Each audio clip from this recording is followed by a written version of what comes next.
la promesa de compraventa, nuevamente, no es un requisito legal para una compraventa de un bien inmueble. ¿Se suele hacer? Sí, pero no es un requisito legal.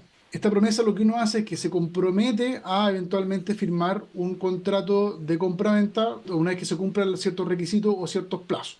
Esta promesa tiene que constar por escrito, eso sí, tiene que señalar cuál es el contrato prometido y que no, efectivamente este contrato no sea de aquellos que la ley va a declarar como ineficaz, que la promesa contenga ya, como decía, un plazo o una condición para que se pueda perfeccionar o la obligación de celebrar el contrato y que se especifique de tal manera que baste solamente las solemnidades o formalidades legales para el otorgamiento del contrato definitivo. ¿Qué quiero decir con esto? Porque uno habla como en abogado y suena como raro. Algo jurídico, como dicen. Más que nada es que sea un contrato lo bastante completo para poder llegar y proceder al cumplimiento de las formalidades que nos establece la ley para el otorgamiento de un contrato de compraventa. Ya que vamos a llegar a eso.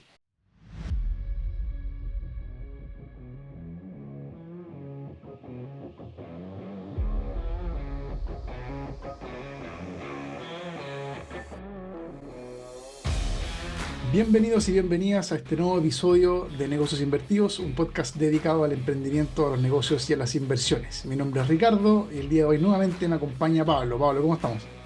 Bien, ¿y tú, Ricardo? Bien, bien también por acá. Qué bueno. Bueno, en este episodio vamos a hablar de la compraventa de inmuebles.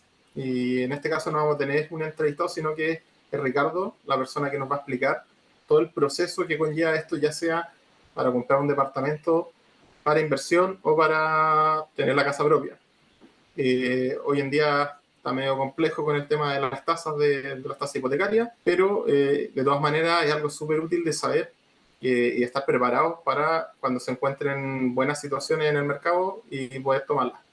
Así que nada, lo dejo con Ricardo para que nos cuente cómo es este proceso. Muchas gracias, Pablo.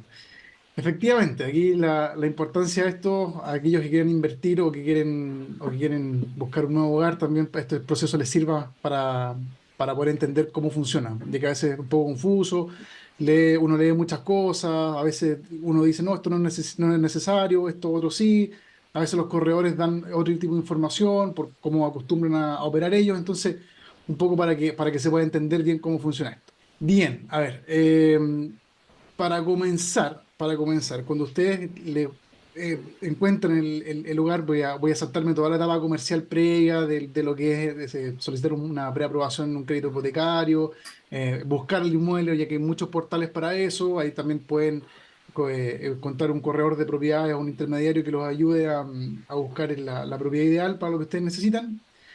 Entonces vamos a partir un poco más al grano, a la parte más dura del proceso. Ustedes cuando van a adquirir un bien inmueble, ¿ya? Hay muchas etapas que suelen hacer. Usualmente parten con lo que el corredor, los intermediarios le llaman el cierre de negocio o la carta de oferta. Ya, esto no es un documento obligatorio por ley, pero se suele hacer ya que es una forma de presentar o de ofertar formalmente al vendedor de que ustedes están interesados en adquirir ese inmueble. La carta puede tener muchos formatos, puede ser un documento muy extenso o muy corto, pero básicamente ustedes lo que dicen es señalarle al vendedor que están interesados en tomar ese inmueble. Hay vendedores que a veces van a requerir que la carta diga que tenga ciertas condiciones, que establezca ciertos parámetros, pero eso, como les digo, no es algo que la ley lo exija, sino que es algo netamente de costumbre. Algunas partes lo exigen, otras no. A veces los intermediarios tienen estos procesos para que ustedes también los puedan ir cumpliendo. La carta oferta, bueno, una vez que se hace eso, muchos otros después piden, bueno, se manda la propuesta, ¿cierto? Esta carta oferta es aceptada por la contraparte, bueno, aquí no es contraparte, sino que es la otra parte, el vendedor, sale como que no dijera juicio, como que fuera juicio, pero no, esperamos que nunca llegue a eso, pero es la parte vendedora y puede acceder o no a lo que uno ofertó. Oye, Ricardo, ¿Sí? una consulta ahí. Esa carta oferta ¿quién la entrega? ¿La persona que quiere comprar el inmueble? ¿La persona que está vendiendo el inmueble? ¿Hay un formato tipo? ¿Hay que hacerlo con un abogado? ¿Cómo? Usualmente lo que hace es que es el ofertante, el comprador, que le va a mandar una propuesta al vendedor diciendo, mira, sabes que me interesa comprar tu casa a tal precio con tales condiciones. Respecto del formato tipo, como les decía, puede variar mucho, ya puede cambiar dependiendo de lo que a veces el vendedor, ellos mismos saben y ponen sus propias condiciones, dicen, no, no, no, no, si la carta tipo no dice esto, entonces yo no voy a aceptar nada. Hay compradores que también tienen una condición, hay corredores de propiedades que agregan sus propias condiciones, no se requiere un abogado para esto. Ahora, como bien todo contrato, la recomendación yo sé que viene de cerca, pero como todo contrato siempre es bueno que lo vise un abogado por último, ya que lo revise. No necesariamente que lo redacte si es que están un poco apurados o no quieren pagar los honorarios de un abogado, pero por último que lo revise, ¿ya? Un visto bueno. Exactamente. Entonces no es un requisito formal, como te decía, algo o legal, que usualmente la gente lo hace Ya. como para darle un primer paso a este proceso. ¿Ya? Y luego viene la aceptación por parte del vendedor, si es que así fuese. ¿Ya? Y no es vinculante tampoco, o sea, Mira, es que eso, o- mira, todo acuerdo que ustedes pueden hacer, ya sea en una servilleta, puede llegar a ser vinculante. Ya va a depender del tipo de contrato, muchas veces si la ley requiere alguna formalidad especial o no. Para obligarse a algo, efectivamente, uno podría escribirlo en una servilleta o en una oferta, y claro, efectivamente, si es aceptado, hay consentimiento y efectivamente podría haber un cumplimiento forzado, pero obviamente hay que llevarlo a juicio y nadie lo va a hacer por eso, porque es más complejo. ¿Ya? Pero es una formalidad que se le da como más, como te decía, por etapa.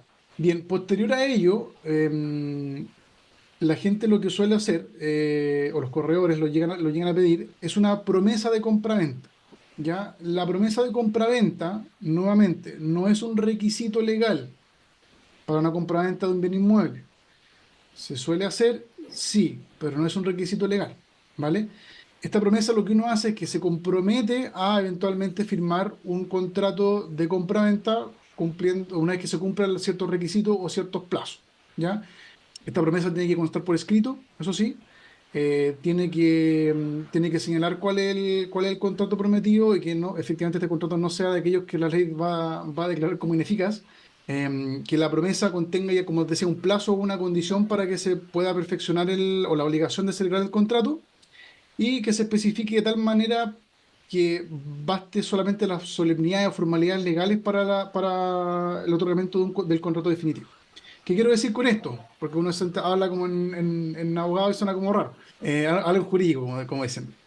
Más que nada es que sea un contrato lo bastante completo para poder llegar y proceder al cumplimiento de las formalidades que nos establece la ley para el otorgamiento de un contrato de compraventa. Ya que vamos a llegar a eso. Entonces, como les decía, si bien este contrato no es obligatorio, en muchos lugares lo van a pedir. Ya a veces incluso los bancos lo piden para acreditar que efectivamente la persona está en un proceso de compraventa. A veces, nuevamente, las partes lo piden, ya sea el vendedor o el comprador lo piden, muchos vendedores a veces lo piden porque tienen muchos ofertantes, y al final dicen, mira, ¿sabes qué? Me voy a quedar con la parte que me ofrece más, con el mejor oferente en este caso, que podría ser tal persona que me ofreció más. Entonces ya, yo lo cierro a esa persona con una promesa compraventa. Y con eso ya se sella un poco y se hace algo más serio. Pero como te decía, finalmente igual uno puede hacer una carta oferta y una aceptación, y con eso basta para poder llegar a la compraventa definitiva, o incluso ni siquiera es necesario eso. Pero esto también ya te va dando más seriedad. Si tú me dices cuál tiene nivel, si es la carta oferta, la promesa, o cuál de las dos es más completa o que tiene más fuerza legal, dependiendo también qué tan completa esté, pero uno diría que es la promesa de compra-venta, ¿vale? Como decía, siempre y cuando cumpla con estos requisitos. Mucha gente lo que hace, y algo también que se recomienda hacer, es que esto quede autorizado ante notario. No es requisito que sea otorgado por escritura pública, ya, pero sí que las firmas estén autorizadas ante notario o con firma electrónica si es que tienen firma electrónica avanzada, ¿vale? Porque con eso ya en un eventual juicio uno ya tiene más, no voy a decir facilidades, pero un juicio eventualmente podría ser más, podría tener más fuerza el documento. No me trae la parte ejecutiva ni mucho menos, porque ya nos vamos para otro lado, pero ya tiene más fuerza el exigir un cumplimiento de un contrato cuando por lo menos ya hay una firma autorizada ante notario, ¿ya? La escritura pública efectivamente es la que más fuerza tiene, pero a veces no es necesario gastar tanto dinero ni hacerlo tan complejo por una promesa compraventa, ¿vale? Y en la promesa compraventa, que es lo que vamos a ver usualmente en ese contrato, bueno, como te decía, los antecedentes, la individualización de las partes que están obligando claramente, los antecedentes del inmueble, muy importante saber foja, número y año de la inscripción del dominio vigente que tiene el actual propietario de ese inmueble. Bueno, ahí se establece que efectivamente las partes están obligando a generar un contrato de compraventa futuro. Se establece el precio, cómo se va a pagar este precio, que se va a generar la escritura de compraventa eventualmente, como os decía, cuando se cumplan ciertas condiciones, que uno lo va a poner ahí, usualmente que se realice el estudio de título y que este esté aprobado por un abogado, por un asesor jurídico o por quien lo revise, cómo se va a hacer la entrega material, los plazos para poder suscribir esto, otras obligaciones que se pueden agregar, cláusulas penales también en caso de que se cumplan todas las condiciones, pero una de las partes diga, no sabes que a última hora mejor no quiero firmar, siempre y cuando se cumplan todas las condiciones. También muchas veces los intermediarios van a agregar sus comisiones también en los contratos y los gastos que va a pagar. O sea, si lo va a pagar el vendedor o el comprador o se van a ir a mitad. Ahí también va a depender de las partes de lo que pacten ellos. Eso es la promesa de compraventa, ya que vamos a ver que tiene hartos elementos similares a la escritura de compraventa definitiva, pero más que nada, como les decía, lo ideal aquí es que englobe todos los requisitos para poder pasar a la compraventa. Bien, Oye, una vez. Ricardo, una consulta que de repente pueden ser consultas medias básicas, No, pero dale nomás. igual es bueno para saber. Todo el proceso, por ejemplo, de la persona cuando va a solicitar los créditos hipotecarios a los bancos, empieza a regatear las tasas, eh, todo ese tema se hace ¿cuándo? ¿Se hace antes de esto? ¿Se hace después de esto? Usualmente se Eh, hace antes o durante, porque yo cuando voy a firmar una escritura de promesa de compraventa, yo me voy a obligar a pagarle yo como promitente comprador, me voy a obligar a pagarle a un promitente vendedor algo, ya un precio determinado. Y yo no, y sería muy arriesgado de mi parte obligarme a pagar algo si no tengo la certeza de que efectivamente me van a conceder el crédito. y la ¿Dale? otra parte también lo va a requerir, ¿o no? ¿O Es no que la necesariamente? otra parte es que puede que alguien diga, no, oye, tienes tu crédito preaprobado, aunque en verdad para ellos Claro, les va a importar mucho siempre y cuando tú tienes que cumplir con la obligación. Entonces, salvo, y que lo he visto en algunos casos, que a los vendedores nuevamente no les gusta esta condición, que a veces uno dentro, por ejemplo, la clásica cláusula que les contaba recién, de que los títulos estén ok para poder transferir la propiedad, que agreguen además una cláusula que siempre y cuando la promesa de compraventa se va a hacer efectiva cuando que el comprador obtenga el crédito. Pero al final, yo como vendedor, pucha, yo no sé si me gusta mucho esa cláusula o no, porque al final queda muy abierta la posibilidad de que esto se caiga. Y a la medida que van pasando las semanas, puedo perder otra oferta para que me compren la casa. ¿Te fijas? Entonces eso Ujú. también hay que tenerlo en consideración. He visto contratos donde de repente pone unas promesas que son páginas de condiciones y al final el vendedor dice, ¿sabe qué más? No voy a firmar esto porque para mí no me conviene. Yo prefiero firmar con otra persona que me dé más seguridad. Entonces también es bueno, y eso consúltelo con sus corredores, con los intermediarios, si es que están trabajando con ellos, para que ellos también digan más o menos, mira, ¿sabes qué? El vendedor no te va a aceptar esto, o sí, dale nomás, porque no hay ningún problema. También depende de la complejidad del caso. O sea, si un departamento o una casa para inversión a veces no es tan complejo, pues estamos hablando ya de proyectos grandes, que usualmente me toca ver ya es más complejo y es distinto. Te fijas, salvo que tú quieres la Ya, casa por un perfecto. fin específico y ahí ya tú le puedes poner las condiciones para que no se te caiga el negocio. O mejor dicho, Ujú. que no te produzca problemas. Ya. Bien, bueno, una vez finalizada esta etapa, insisto, no son requisitos estas etapas. Ya pueden ustedes haber dicho me gusta la casa sin haber hecho ninguno de estas etapas, ni la carta oferta, ni la aceptación, ni la promesa. Lo que sí se recomienda, que tampoco es obligatorio, pero esto sí también se recomienda mucho, es cuando ustedes vayan a pagar al contado un inmueble, o los va a financiar alguien que no es una institución financiera o que no va a tener algún equipo jurídico detrás, hacer un estudio de títulos. ¿Ya? ¿El estudio de títulos en qué consiste? En temas cortos, o sea, en resumen, lo que hace el estudio de títulos va a revisar valga la redundancia, los títulos del inmueble, o sea, que la inscripción de propiedad esté bien, ver cuáles son los gravámenes que hay, en la hipoteca, si hay prohibiciones, si hay alguna servidumbre, todo lo que pueda gravar a la propiedad. ¿Qué derechos existen? Si el 100% de los derechos son el 100% del vendedor actualmente que te va a vender, o del promitente vendedor, o hay otros derechos que hay que rescatar. O sea, que están dando vuelta por otro lado y chuta, hay que incluirlos también en la compraventa, porque yo al final voy a estar comprando quizás la mitad de los derechos de propiedad, no el 100%. ¿Te fijas? El hecho de que se pueda subdividir, ese tipo de cosas también, o... Eso es otra cosa, porque ahí ya entramos en Ah, una ya, subdivisión de predio, pero eso ya es otra cosa. Ahí, lo que ah, sí se ya, puede generar es comunidad, ya dentro de un mismo inmueble, de que seamos dos o tres personas ya, dueños de un mismo inmueble, que pasa muchas veces con muchos matrimonios cuando compran una casa, lo compran en partes iguales, cuando están casados bajo el régimen de separación de bienes o participaciones gananciales, que compran el inmueble y quedan mitad y mitad se le llama copropiedad, pero técnicamente el concepto correcto es comunidad para este caso. ya, Ya copropiedad es otra cosa. Hay que hacer todo ese estudio, ver si efectivamente hay gravámenes de, no sé, de una expropiación en la calle, si se van a quitar quizás un par de metros frente a una casa, si es que el número corresponde efectivamente al que está inscrito. Son varios documentos que el abogado o el asesor jurídico va a pedir para revisar que el inmueble efectivamente esté bien inscrito. O mejor dicho, que los derechos estén de acuerdo para poder ser vendidos correctamente y que el comprador que va a adquirir ese inmueble lo vaya a adquirir de manera correcta y no vaya a tener problemas después. ¿Ya? y el costo aproximado de esto, Ahí va a un depender mucho porque aproximado. a veces hay bancos que cuando tú compras con banco, los bancos incluyen dentro del proceso de los gastos notariales y todo eso, incluyen el estudio de título.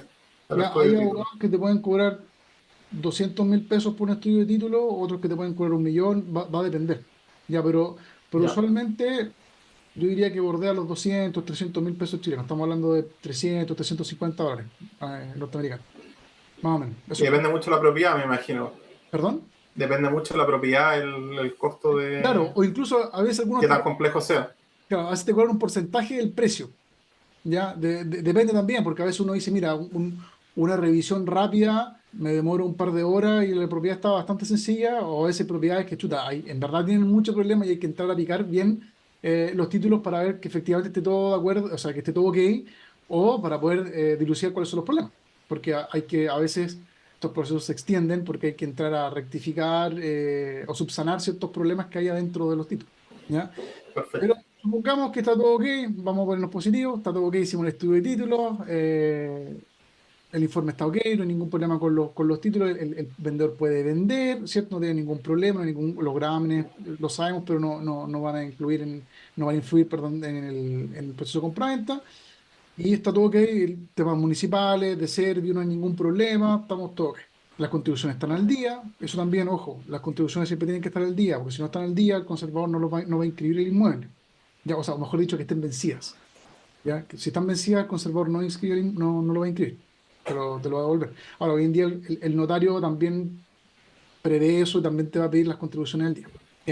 Y con eso ya podemos nosotros pasar a la compraventa. Entonces, todo lo anterior no es un requisito legal obligatorio, pero ahora sí, la compraventa, esto sí, lo que vamos a decir ahora es obligatorio y tiene que, primer paso, la escritura de compraventa de bienes inmuebles en Chile tiene que hacerse por escritura pública. La escritura pública, ¿qué quiere decir eso? Que es otorgada por un notario. Entonces uno tiene que ir a una notaría y firmar en la notaría, ¿vale? Entonces, dentro de la compraventa misma es el título, ¿cierto? Trasladicio de dominio. ¿Qué quiere decir esto? Que con este título uno va a transferir la propiedad de una persona a otra. Dentro de este documento, me imagino que ustedes lo han visto antes, es muy parecido a lo que les comentaba respecto de la promesa de compraventa. Se individualiza las partes, se hace la individualización del inmueble. En los antecedentes del inmueble, uno como abogado tiende a ser bien quisquilloso porque intenta de casi que copiar y pegar la inscripción del conservador actualmente, como está hoy en día. ¿Por qué? Porque el conservador a veces, a mí nunca me ha tocado, pero he escuchado que realmente dice, mira, por una coma te rechazan los antecedentes, o sea, la inscripción de compravente y hay que rectificar o modificar la escritura. ¿Ya? Nunca he visto que por una coma o un punto se modifique, salvo que cambie el sentido de la frase. Ahí sí, efectivamente, no, te lo van a observar. Ya, pero siempre uno intenta de ponerlo lo más parecido como está en la inscripción actual. Ya, para que quede claro que este es el inmueble que nosotros estamos enajenando y no otro. Dentro de eso, bueno, está la misma, se incluye la cláusula de la misma compraventa donde se va a transferir este dominio, ¿cierto? Donde el propietario procede a vender, ceder y transferir el dominio y el comprador, ¿cierto? Lo compra, lo acepta y lo adquiere para sí. Respecto a eso también se va a mencionar el precio que corresponda, que se haya pactado, Respecto del precio, esta cláusula siempre sale en dudas porque, y me ha tocado muchas veces que me preguntan, oye, mira, aquí nosotros en el precio estamos señalando de que en este acto se da por pagado el precio y las partes declaran, o el vendedor por lo menos declara recibir conforme, y el comprador, después que es otra cláusula, en la entrega dice declara recibir conforme, cuando en verdad todavía no es ni pagado ni recibido. ¿Por qué se hace esto? Usualmente eso se hace de esa manera. Aquí me voy a explayar un poco. Cuando uno señala en este título que efectivamente esto ocurrió, esto permite que pues, tiene otras implicancias jurídicas que no voy a entrar a detallar ahora porque es más largo, pero en la práctica, ¿para qué sirve? Posteriormente, si tú quisieras vender ese inmueble a futuro, y en la cláusula yo puse que iba a pagar en no sé cuántas cuotas y que todavía el vendedor no declaró recibir conforme y que el precio, puede ocurrir que en un estudio de título futuro, cuando tú quieras vender este mismo mueble, alguien te va a pedir esta misma escritura, otro abogado la va a revisar y va a decir, ah, pero aquí no hay constancia o no nos da certeza de que efectivamente se pagó el título, o sea, se pagó, perdón, el precio, y podría generar problemas a futuro porque el vendedor podría pedir una resolución del contrato. Es un tema bien complejo que podría darse. En verdad, yo en mi práctica nunca lo he visto, pero sí he escuchado que se ha dado. ¿Ya? Entonces, siempre uno va a solicitar que se señale eso, ¿ya? A pesar de que dice, pero yo no estoy recibiendo ningún dinero, estoy dejando quizás los valevistas con instrucciones notariales, que eso lo vamos a ver ahora en un par de minutos, pero el vendedor no está llevando la plata para la casa, o no se está depositando tampoco en la cuenta, que el banco se va a demorar 2 meses en depositarme la plata, a veces un poco menos, pero para ser más realista, son como 2 meses que se demoran. Entonces, ojo con eso, ya para que no le salte duda. Eso se hace para evitar problemas a futuro también por un estudio de título o por otras implicancias jurídicas que podrían darse en un en una eventual revisión del título mismo. Ahora, el pie tampoco todavía no se ha pagado o... Es que en este acto, nosotros, el día de la compraventa, y esto es lo que se suele hacer, ya, insisto, esto no necesariamente tiene que hacerse así. Lo que suele hacerse en estos casos será que el comprador, por ejemplo, si yo tengo un 20% de crédito y vale 100, yo vengo ese día con los valevistas que valen 20, ¿cierto? Y traigo 20 y con los otros 80 los va a pagar el banco. El banco se los va a pagar directamente al vendedor después a través de su mismo banco o a través de otros medios, ¿ya? Pero el precio, a lo que yo voy pagando al contado, eso va a quedar con instrucciones notariales, que lo voy a mencionar en un par de minutos más para no perder la idea, pero eso va a quedar ahí en notaría. Ahora, yo se lo puedo pasar en la mano, pero ya vamos a ver por qué eso no es conveniente, ¿vale? Entonces, eso usualmente se paga así, el pie o bien el 100% al contado, si es que uno está comprando el contado, se deja con instrucciones notariales ese mismo día y el resto, si es con crédito hipotecario otra persona que está financiando eso, se paga con posterioridad, ¿vale? La gente obviamente que confía en los bancos que van a pagar. Yo no he escuchado en ningún caso de un banco que no haya pagado, porque no quiso. Me refiero, quizás pueda haber habido otro problema, pero no porque no quiso nomás. Dentro de las cláusulas, como les decía, bueno, después del precio viene la forma de la venta y la entrega, que se entrega el inmueble, ¿cierto? Usualmente van a ver que el inmueble se entrega en el estado en que se encuentra, que es conocido por las partes, ¿cierto? Eh, También es una declaración para que después no venga alguien a decir, oye, pero es que la casa YouTube no me la pasaste así, tenía esta otra cosa. Entonces, para también evitar esos tipos de problemas, se entrega de esa manera. Respecto de la nueva ley de copropiedad inmobiliaria, señala que uno tiene que estipular ahí en el contrato de compraventa de que se entrega también o se transfiere la propiedad libre de obligaciones económicas.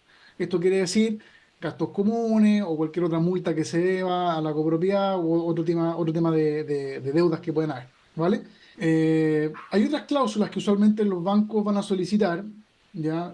Ojo también si es que hay un alzamiento de alguna hipoteca que tenga actualmente el inmueble, eso tiene que alzarse, ¿cierto? Eso lo va a firmar el banco. Si es que se está otorgando un crédito hipotecario, también va a ir el banco a firmar eso. Hay declaraciones tributarias.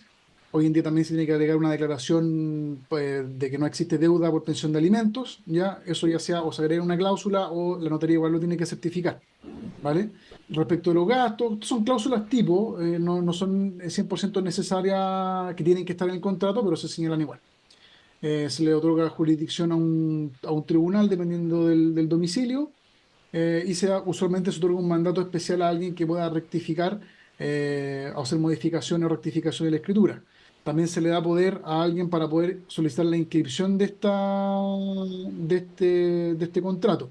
Hoy en día no es tan importante porque hoy en día se puede hacer por internet, pero yo lo seguiría poniendo y eso también creo que es algo sumamente importante porque si a futuro alguien quisiera hacer alguna modificación con estas inscripciones, lo puede hacer cualquiera y no la persona que solamente se dio poder o los comparecientes. Eso también es bueno tenerlo en mente porque han habido hartos problemas, sobre todo con inscripciones antiguas. Básicamente eso es. Ya hay personerías respecto de quiénes están representando, si es que hay personas que están representadas, como usualmente suelen ser los bancos. Eso es la compraventa. Ya en paralelo, como les decía, se otorgan las instrucciones notariales. Que la instrucción notarial, básicamente, ¿qué es lo que dice? Señor notario, yo voy a entregar este vale vista, lo voy a dejar con usted y usted le va a entregar este documento al vendedor cuando se cumplan estas condiciones. Los cuales, o sea, ¿cuáles son estas usualmente? Que la inscripción que finalice la inscripción en el conservador de bienes raíces a nombre mío, ¿cierto? Como comprador, que esté libre de hipoteca y gravámenes, salvo los que se hayan pactado en el contrato de compraventa, y una que otra condición. Pero básicamente es eso, es que tú le otorgas al notario, está ahí como carácter de depositario para que guarde ese documento y se lo entregue al vendedor para que, para que él lo pueda eventualmente cobrar cuando se cumplan las condiciones que una vez la propiedad ya quede inscrita a nombre del comprador. Una vez que se otorga la escritura de compraventa, esa escritura de compraventa se ingresa en el conservador de bienes raíces de la jurisdicción respectiva. Usualmente son por ciudades, a veces son por comunas, dependiendo de la jurisdicción que tengan. Tienen que ver en qué comuna está inscrito en qué comuna está el inmueble, y en virtud de esa comuna van a ver si les toca el conservador que corresponde. Y ese conservador tiene el registro de propiedad dentro de otros registros, pero es el que nos importa en este caso, que es el que va a inscribir el dominio a nombre de uno. Y ahí después, una vez que finalice ese proceso, no sé cuánto durarán. En Santiago están durando como 2 o 3 semanas. Ya a veces pueden salir en menos tiempo, pero eso es lo que usualmente se demora en Santiago. Ahí yo sé que hay conservadores que se demoran como un mes, pero eso es lo normal. Sale el certificado de dominio vigente, que ahora la propiedad está a nombre del nuevo propietario, del comprador en ese momento, y se emiten los certificados de grámenes y prohibiciones para también efectivamente después liberar la instrucción notarial. Eso, a grandes rasgos, es el proceso de compraventa de un inmueble. Ya hay otros detalles que se quedan en el tintero, pueden preguntarlo en los comentarios, no hay ningún problema, nosotros podemos resolver, pero a grandes rasgos eso es. Ya, no sé si Pablo, si tienes otra duda puntual. No, yo creo que quizás si es que la gente está interesada, podríamos hacer después otro video con dudas y consultas típicas del tema, porque obviamente que es un proceso bien largo, de repente quizás pueden tener dudas con respecto al tema de los créditos, así que ahí vamos viendo, quizás sacar después otro video un poco con resumen con las dudas que vayan saliendo. Claro, y lo otro también queremos hacer otro tipo de video respecto del contrato de arrendamiento. O sea, si ustedes compraron este inmueble para invertir, cómo arrendarlo de manera, dentro de todo, o intentar de que sea seguro. Después podemos hablar del juicio de término de arrendamiento para poder sacar a alguien de un inmueble. Eh, Así que hay harto tema. También, si tienen dudas respecto a este mismo proceso de subsanar errores, no hay ningún problema. Pero siempre, en este caso, eso sí, la escritura de compraventa sí o sí tiene que ser redactada por un abogado. Ya todos los demás otros documentos no es necesario, es recomendable, claramente, pero esta escritura sí o sí tiene que ser redactada por un abogado, ya sea lo va a hacer un abogado particular o el abogado del banco. Y siempre pregunten, nosotros no tenemos ningún problema en poder contestar a sus dudas, así que bienvenidos sean en preguntar. Así que mucho ánimo para aquellos que están en este proceso. Es un proceso con harta. De repente uno, bueno, me pasa mucho con muchos clientes que están a veces un poco asustados porque claramente no estamos hablando de poco dinero, sino que harto. A veces uno habla incluso no solamente de una inversión, sino que de un hogar, entonces son procesos que de repente generan ansiedad e incomodidad. Pero si somos ordenados y dentro de todo el proceso avanza como corresponde, no debería haber problema. Buenísimo. Ya, pues dejamos entonces este capítulo, este episodio hasta acá y nos reencontramos la próxima semana. Vale, que estén bien. Vale, que estés bien, Ricardo. Saludos a todos.